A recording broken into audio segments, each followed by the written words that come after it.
Assalamualaikum Ustadz.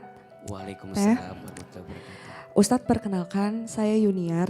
Beberapa waktu lalu saya baru saja menikah tepat di tanggal 3 Maret 2024. 2 hari lalu baru anniversary 1 tahun. Tetapi saya dan suami itu lagi diuji untuk pernikahan. Namun apa daya saya sudah ditalak 3 oleh beliau. Penyebaban keributan itu kami adalah di orang tua dari mantan suami saya.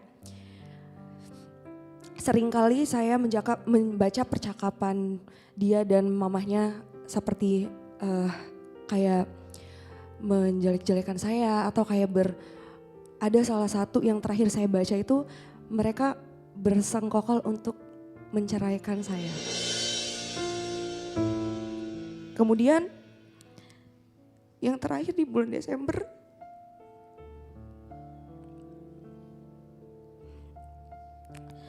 mamanya bilang kalau lebih baik anak saya tidur sama perempuan yang tidak baik-baik daripada sama saya. Dan yang saya lebih hancurnya itu Ustadz, saya itu selalu mendapatkan kekerasan verbal dan non-verbal. Setiap ribut itu ada beberapa juga saya di KDRT. Yang saya sedih lagi, sampai detik ini suami saya itu tidak pernah memulangkan saya secara baik-baik kepada orang tua saya.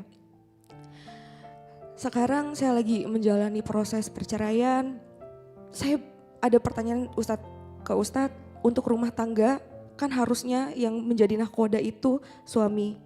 Tapi bagaimana hukumnya jika mertua masih mencampuri urusan rumah tangga anaknya, bukan menasehati malah memanasi pertengkaran, bahkan menyuruh anaknya untuk bercerai.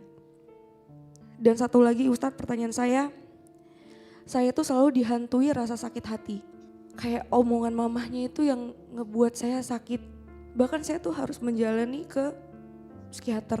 Setiap saya mengingat itu selalu kayak dada saya sesak gitu Ustadz. Jadi kayak apa yang harus saya lakuin ya gitu. Dan saya tuh selalu dijudge sama suami saya yang tidak baik gitu. Padahal sebisa saya selalu introspeksi diri. Saya juga banyak kurang Ustadz. Tapi maksud saya, apakah semua salah di saya, itu yang saya pikirin sih Ustadz. Dan bagaimana saya cara menanggapinya sih.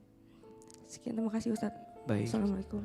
Baik, sebelum AA jawab, tadi AA mendengar ada ucapan talak, bahkan talak 3.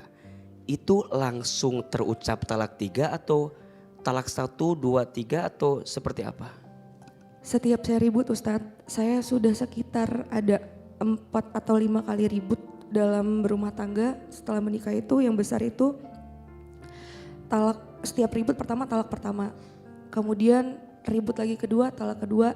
Yang ketiga talak 3. Dia bilang,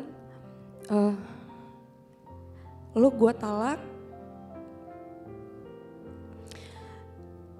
lu udah bukan istri gua lagi.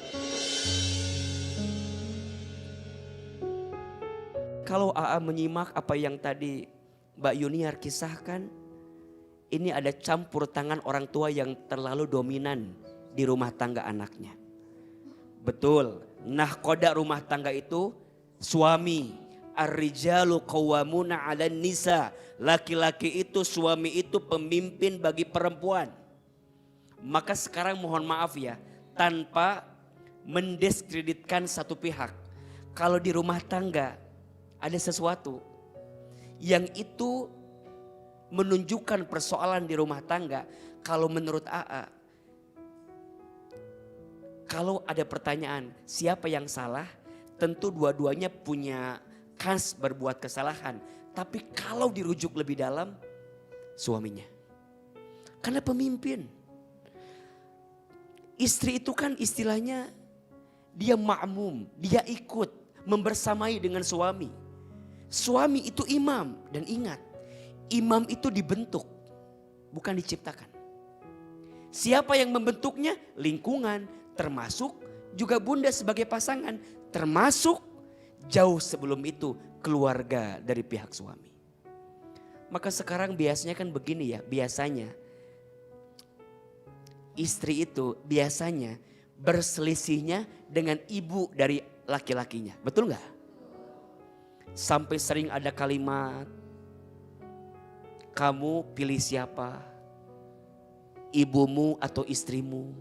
Gitu kan? Ibu jangan pernah merasa kehilangan ketika anak laki-lakimu menikah dengan yang lain. Betul? Berikan keleluasaan, berikan dia kemandirian, berikan dia peluang untuk menghadirkan kebaikan. Betul, sampai kapanpun anak laki-laki itu milik siapa? Ibunya. Tapi ibu yang baik akan mengajarkan anak laki-lakinya untuk sayang sama istrinya. Bukan malah merendahkan istrinya. Kita nggak boleh bilang sama anak laki-laki kita, kamu mah punya istri tuh beda sama mama. Kamu mah punya istri tuh begini-begini. Shh, bunda, ayo belajar. Coba tempatkan hati bunda di hati menantu bunda. Kalau kita bisa menempatkan perasaan pada seseorang yang lain, kita tuh akan jauh lebih peka terhadap hati seseorang. Maka ngasih nasihat orang tua sama anak boleh atau tidak? Boleh. Ngasih arahan boleh. Ngasih saran boleh. Boleh. Tapi jangan terlalu ikut campur lebih dalam. Bahkan dalam memutuskan sesuatu pun coba belajarlah untuk lebih melembutkan hati. Agar anak kita, rumah tangganya tumbuh dalam kedewasaan. Tumbuh dalam kebaikan. Dan juga sebaliknya. Kita belajar ya.